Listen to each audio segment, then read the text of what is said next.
ભાવનગરથી સમાચાર મામલતદાર કચેરી બની રખડતા શ્વાનનો અડ્ડો। મામલતદાર કચેરીના પ્રવેશ દ્વાર પર જ શ્વાનનો જમાવડો। શ્વાનના કારણે કચેરીએ આવતા અરજદારોમાં ભય છે। શ્વાનના કાયમી નિરાકરણની સ્થાનિકોની માંગ।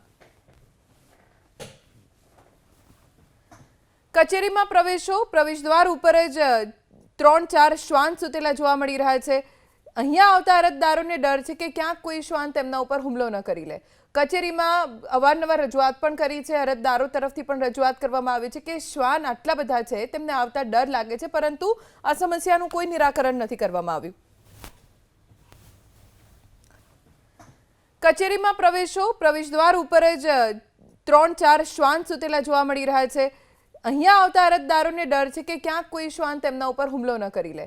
કચેરીમાં અવારનવાર રજૂઆત પણ કરી છે। અરજદારો તરફથી પણ રજૂઆત કરવામાં આવી છે કે શ્વાન આટલા બધા છે, તેમને આવતા ડર લાગે છે, પરંતુ આ સમસ્યાનું કોઈ નિરાકરણ નથી કરવામાં આવ્યું।